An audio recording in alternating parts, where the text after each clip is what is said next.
Sungguh-sungguh Allah sangat ridho ketika seorang hamba itu makan makan ketika sesuap nasi dia muji Allah, ketika minum seteguk nasi dia muji Allah. Itu kalau orang diridhoni Allah itu wali betul. Itu untuk jadi wali itu gampang. Kamu makan ridho, kamu ninjak buminya Allah ridho seneng, kamu hidup keseharian aman seneng. Nah ini supaya sampai kita semua ngaji betapa panduan Rasulullah untuk menggapai ridho Allah itu banyak yang keseharian sekali. Saking kesehariannya banyak dalam hadis dan itu sahih. Nabi menyebut hal-hal yang keseharian. Hatta ma tas'alu fi imra'atika, kamu punya uang kemudian istri kamu bisa makan itu ibadah. Bahkan sebagian ibadah itu dicontohkan Nabi yang akhirnya diprotes sahabat. Yaitu wa fi buti ahadikum sedekah, kamu menggauli istri kamu itu ya sedekah. Sampai sahabat bilang yang benar ya Rasulullah. Ayati ahaduna syahwatahu wa huwa lahu ajrun. Masa urusan biologis, urusan syahwat kemudian dia dapat pahala. Nabi menjawab, alai salawadu'aha fi haramin akana alaihi wisrun. Bagaimana kalau dia meletakkan ke yang tidak benar itu kan dosa. Nah, hal-hal seperti ini yang saya ingin teman-teman semua saya juga agak ingin ngaji demi Anda juga agak ingin. Itu dosa sekali ngaji kok pesanan kelompok tertentu itu enggak boleh. Islam itu untuk semua. Jadi ya cuma karena di depan saya jenengan ya seakan-akan jenengan korbannya. Itu ada ilmunya dalam usul fikih itu. Jadi orang itu harus ngaji usul fikih. Nama yang disebut, mungkin Mas Sufyan masih ingat zaman ngaji usul fikih. Nama yang disebut itu tidak jaminan sebagai prioritas perintah. Jadi misalnya gini, kebetulan yang di depan Nabi itu Abu Dzar. Nabi ya bilang, ya Abu Dzarin ini uhibbuka misalnya, atau ya Mu'ad ini muhibbuka, atau ya Abu Hurairah ini uhibbuka misalnya. Banyaklah riwayat yang Nabi nyebut ya Abu Dzarin, ya Mu'ad, ya Abu Hurairah. Kemudian misalnya Nabi meneruskan khitab, ini uhibbuka, saya mencintai kamu, fakul dubur sholatin, atau sebagian riwayat disebut fala tada'an la dubura kulli sholatin, Allahumma inni ala dzikrika wa syukrika wa husni ibadatik. Saya mencintai kamu, siapa saja, Mu'ad bisa, Abu Dzar bisa siapa. Saya mencintai kamu, mohon kalau habis sholat kamu jangan lupa wiridan Allahumma inni ala dzikrika wa syukrika wa husni ibadatik. Ya Allah, tolong kami permudah supaya mudah ingat Engkau. Anda tidak bisa mentang-mentang, wong nama saya Parmin, nama saya Purnomo, itu yang diperintahkan Mu'ad misalnya. Jadi yang disebut satu, tapi khitab itu untuk siapa saja. Saya teruskan. Jadi saya mohon semua kita melakukan kebaikan itu, kalau dalam kaidah fikih disebut al yakin la yuzalu bisyak. Banyak kebaikan yang kebenarannya itu 100%. Tidak punya efek samping ke pihak lain, ke kelompok lain, ke komunitas lain. Itu tadi misalnya Anda makan, dan itu murah sekali, hanya butuh satu piring. Setiap punyaan kamu muji Allah, setiap minum kamu muji Allah. Itu redaksinya Rasulullah SAW disebut, Allah sangat ridho ketika seorang hamba makan, kemudian dia memuji Allah. Atau minum, kemudian dia muji Allah. Logikanya gampang, negara seperti ini yang kamu harapkan bentuknya kayak apa, mertua, ipar, komunitas, tetangga, itu nyata terjadi itu kan belum pasti. Sementara yang mesti terjadi adalah kamu butuh makan, kalau tidak mati. Butuh minum, kalau tidak mati. Butuh bumi yang nyaman ditempati, kalau tidak kita juga mati. Sebab itu Allah kalau menyebut nikmatnya itu hal-hal yang keseharian. Alladzi at'amahum min ju'. Allah itu siapa? Allah itu yang menciptakan kamu bisa makan. Tidak berlebihan, Allah itu yang menciptakan kondisi sosial itu ideal. Zaman Nabi itu ya ada orang munafik. Orang-orang pilihan Allah itu juga diuji orang sekelilingnya yang macam-macam. Semua diuji sesuai konteks zaman dan waktu. Nah, tapi ada ibadah-ibadah yang selalu disarankan Nabi. Sampai Nabi itu pernah ditanya, ayul Islam ya khairun ya Rasulullah, Islam terbaik itu gimana? Jawaban Nabi itu unik. It'amut to'am, Islam terbaik itu ya makan-makan, santai-santai. Ketika Allah menyebut beberapa kebaikan, falak tahamal akobah, wa ma adrokan apa?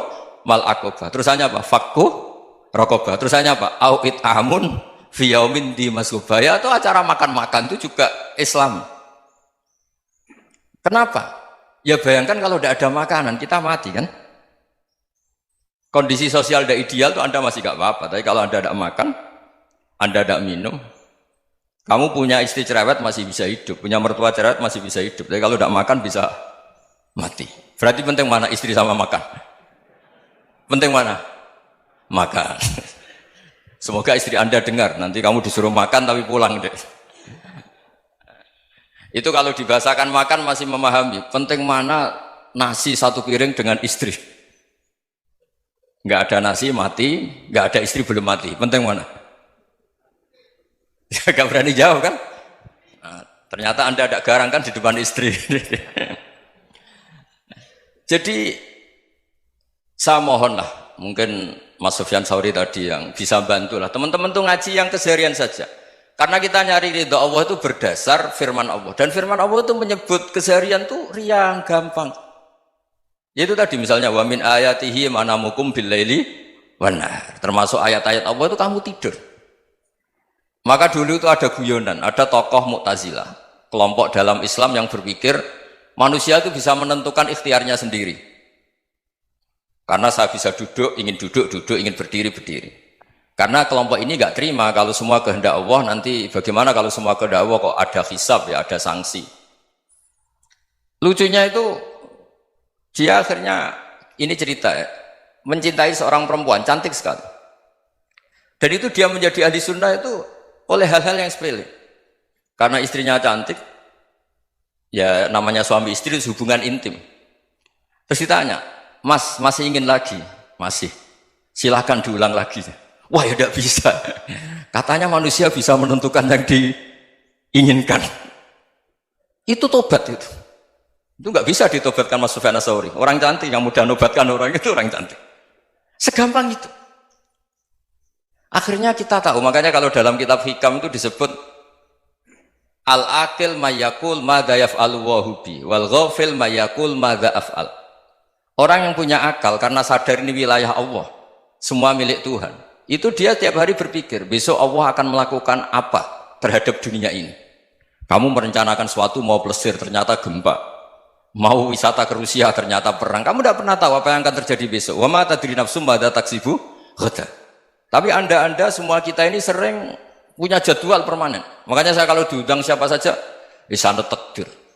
Yang jelas Gus ini acara penting. Ya masih acara penting nak pangeran ngersakno piye? Kowe ape dadi pangeran? Kamu kok mau jadi Tuhan? Itu kadang ya kiai.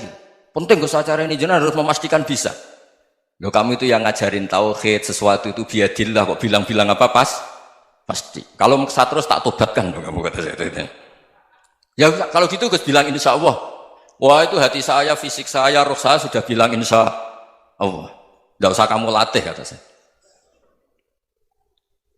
Nah hal-hal tauhid keseharian itu gampang sebetulnya. Wal ghafil yaqulu madza af'al. Tapi orang yang lupa Allah dia setiap hari bilang besok apa? Kita bisa melakukan apa? Seakan-akan dia itu aktor, dia penting, dia subjek permanen, dia. Padahal kita ini hanya objek kehendak Allah Subhanahu wa taala. Karena kita yakin sesuatu yang terjadi di alam raya ini kita tidak bisa apa-apa. Makanya saya sering ngaji, sering bilang saya, ketika Anda mensifati Allah, dia yang menghidupkan. Sudah itu tanamkan, sehingga ketika kita mati, santai saja. Kenapa santai? Allah punya cara menghidupkan kita. Zaman kita hidup juga gak tahu caranya ngelola jantung, ngelola paru-paru. Kamu juga gak tahu ngelola oksigen yang tidak beracun, tidak ngandung polusi. Tahu-tahu hidup. Gak ingin tua ya tahu-tahu tua, gak ingin mati tahu-tahu mati. Selama ini kita hidup juga gak tahu apa sebetulnya. Hanya gaya tok, punya jadwal, punya planning. Kalau kamu bisa menentukan pilihan Anda, pasti Anda istrinya cantik, 4 neriman semua, kona'ah semua. Nyatanya enggak kan? Ada 1 jelek, cerewet. Oh itu kan, nyatanya enggak bisa apa-apa Anda kan? Dan kamu bawa mati lagi. Itu kan, istri Anda juga gitu, punya keinginan, punya suami yang ganteng, yang jabat, yang neriman, yang enggak poligami. Ya enggak kesampaian juga. Kalau kita ngitung tingkat kegagalan kita itu gagal terus. Ya kan? Nah, terus ingat Allah, madza yaf'alu wa bi. Orang yang punya akal selalu berpikir Allah itu menghendaki apa terhadap saya. Loh sama-sama orang ngelihat orang yang serius, itu kata Anda itu pemikir berat, serius. Senang punya tokoh yang merengut tuh, karena kamu anggap serius. Tapi sebagian orang nganggap orang yang serius itu wong merengut, wong masam, wong muka kok ditekuk. Jadi sama itu hati ya muqallibal qulub tsabbit qalbi ala dinik, karena kita nggak tahu cara berpikir kita tentang orang lain, tentang sekeliling kita. Misalnya kita orang baik yang jenis ngurmat fakir miskin, ada orang bangun masjid mewah itu janggal. Apa artinya masjid mewah kalau banyak orang kelaparan? Tapi kalau yang jenis pendidikan, apa artinya masjid mewah kalau tidak bisa ngaji? Nanti yang jenis infrastruktur, apa artinya ini kalau semuanya punya sudut pandang yang berbeda-beda. Dan Islam mengapresiasi semua kebaikan. Tapi katakan semua kebaikan itu adalah kehendak Allah Subhanahu wa taala. Karena apapun baik Anda itu pakai fasilitas yang diberikan oleh Allah Subhanahu wa taala. Sehingga ini yang disebut qulillah tsumadarhum fi khawdihim yal'abun. Ya kembali tadi ke tema-tema bahwa keseharian Anda ini sudah Islami. Saat Anda tidak bisa melakukan apa saja. Saya sering ada jenazah, biasanya kalau tetangga meninggal saya sering disuruh ngelepas. Saya bilang orang ini baik karena sering ngelamun di rumah, sering nganggur di rumah. Ditanya sama anaknya, kenapa Gus nganggur baik? Ya kalau dia nganggur artinya juga agak berbuat sesuatu yang maksiat kan? Ya kan, orang nganggur di rumahnya ya tidak bunuh orang, tidak maling, tidak korupsi, ya namanya nganggur di rumah. Lah cuma istri cara pandang nganggur gak menghasilkan uang itu, tapi juga gak menghasilkan kriminal kan? Jadi sebenarnya Islam itu cara, makanya kalau sampai ngaji usul fikih itu ada kitab usul fikih namanya Lubul Usul, itu terkenal sekali di pesantren itu. Itu kalau ngapresiasi keseharian itu luar biasa. Izma min mubahin illa wa yatahaqqaqu bihi tarku haramimma. Karena keseharian yang mubah saat Anda lakukan itu ada kehebatan yang luar biasa, yaitu meninggalkan haram. Makanya dulu banyak orang-orang alim ketemu temannya itu guyon sampai semalaman. Itu biasanya yang semangat Islam itu, kiai kok tidak tahajud, kiai kok tidak witir. Orang yang sedang mapan uangnya banyak, malam itu tidak kelayaban itu sudah luar biasa. Melawan nafsu supaya tidak maksiat itu sudah luar biasa. Supaya lupa guyon sama temannya semalaman sampai subuh. Gejlok-gejlokan ngenang zaman miskin, zaman kuliah nggak jelas, zaman apa. Melihatnya jangan tarkut tahajud. Seperti ini meninggalkan tahajud, tapi meninggalkannya ini talkul muharramat. Jadi kayak apa hebatnya? Sehingga Imam Ghazali punya riwayat yang agak unik. Hatta takuna ibadatu akhiri hadil ummah iku an-naum. Sehingga suatu saat ibadah terbaik umat ini itu tidur. Itu kan riwayat kontroversi. Ketika Imam Ghazali tanya, kenapa iya?